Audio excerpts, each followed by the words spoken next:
Welcome to my channel. ...75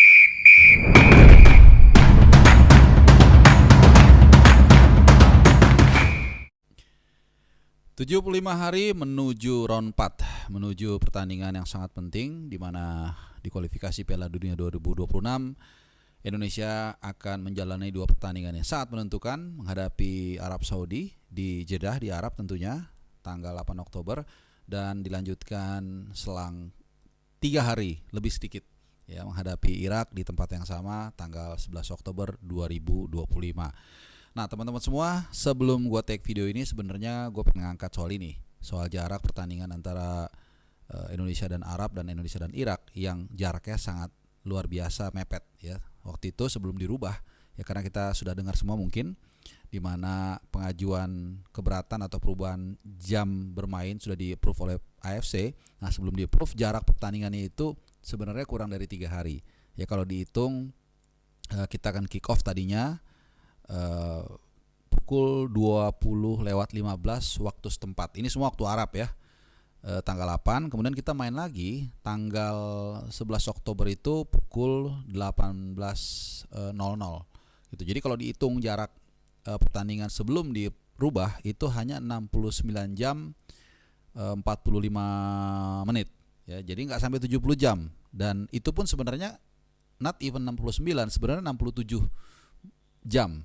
Kenapa 67 jam? Karena kan kita waktu kick off tanggal 8 itu main dulu 2 jam kan. Jadi jaraknya sempit. Intinya biar gak ribet itu hanya 67 jam 45 menit lah jarak antara pertandingan satu ke pertandingan berikutnya. Ini belum lagi ditambah dengan transportasi ya, dari sebagian besar mungkin dari Jakarta, ada yang dari Eropa, dari mana-mana yang mungkin menghabiskan waktu 8 sampai 10 jam. Kalau dari Indonesia ke Jeddah itu berdasarkan pengalaman gua bulan September tahun lalu di pertandingan pertama itu sekitar 9 jaman direct flight. Bayangkan pemain terbang 9 jam kemudian dihantam dengan suhu yang cukup panas, karena seperti yang gua sering sampaikan ke teman-teman, bulan Oktober itu masih panas ya. Kalau malam pun jam 6 pun mungkin masih 30-an derajat ya, lumayan menyengat bahkan untuk main, apalagi untuk main bola. Kemudian juga pemain mungkin baru selesai melakukan kewajibannya bermain bersama klub.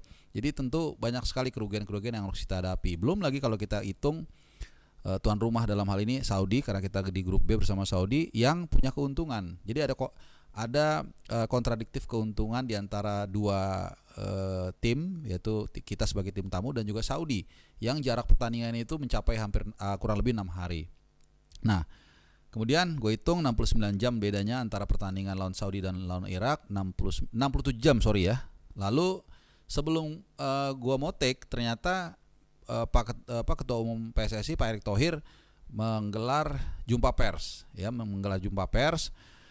dan di situ ET menyatakan baru saja di-approve pengajuan perubahan jam kick-off terutama yang lawan Irak ya. Jadi lawan Saudi kita tetap pukul 20.15 waktu setempat tanggal 8 Oktober atau sudah masuki tanggal 9.0015 subuh gitu. Nah, itu tetap sama. Yang dirubah adalah kick-off menghadapi Irak.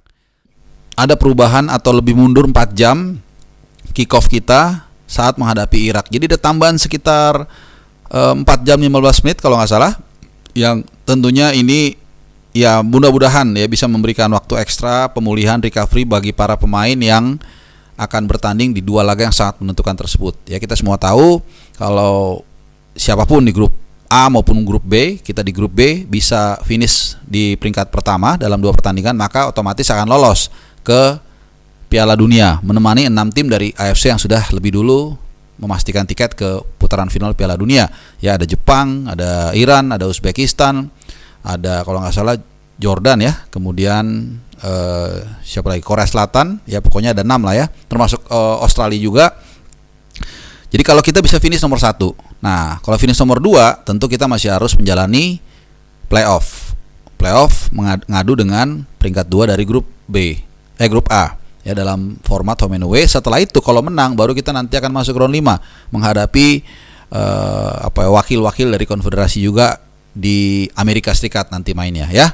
Jadi mundurnya jadwal kick off kita dengan Irak ya di tanggal 11 ini cukup menguntungkan kita, cukup menguntungkan, lumayan tentunya untuk menambah setiap keuntungan yang bisa kita raih dalam upaya kita untuk lolos ke Piala Dunia.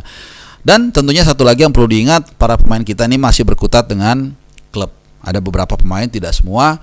Tentunya ini sangat krusial ya, mengingat tadi itu kita nanti bukan hanya bicara mental, bicara taktik dan strategi, tapi juga stamina dituntut sangat maksimal ya, mengingat suhu ekstrim yang nanti tentunya akan dirasakan oleh para pemain di 8 dan 11 Oktober nanti. Seperti yang teman-teman mungkin sudah ketahui, paling tidak ada 2 mungkin 3 ya pemain utama kita yang saat ini belum juga mendapatkan klub, yaitu Tom Hai selepas dari Almer City degradasi, yang bersangkutan masih belum bisa mendapatkan klub yang diinginkan. Macam-macam ya ininya, spekulasinya. Ada yang sempat mengatakan dia ada di NAC Breda, bergabung dengan NAC Breda, dan dibilang dia dulu bahkan sempat ke Persija, walaupun gue sudah mengkonfirmasi itu hampir tidak mungkin atau kecil kemungkinannya.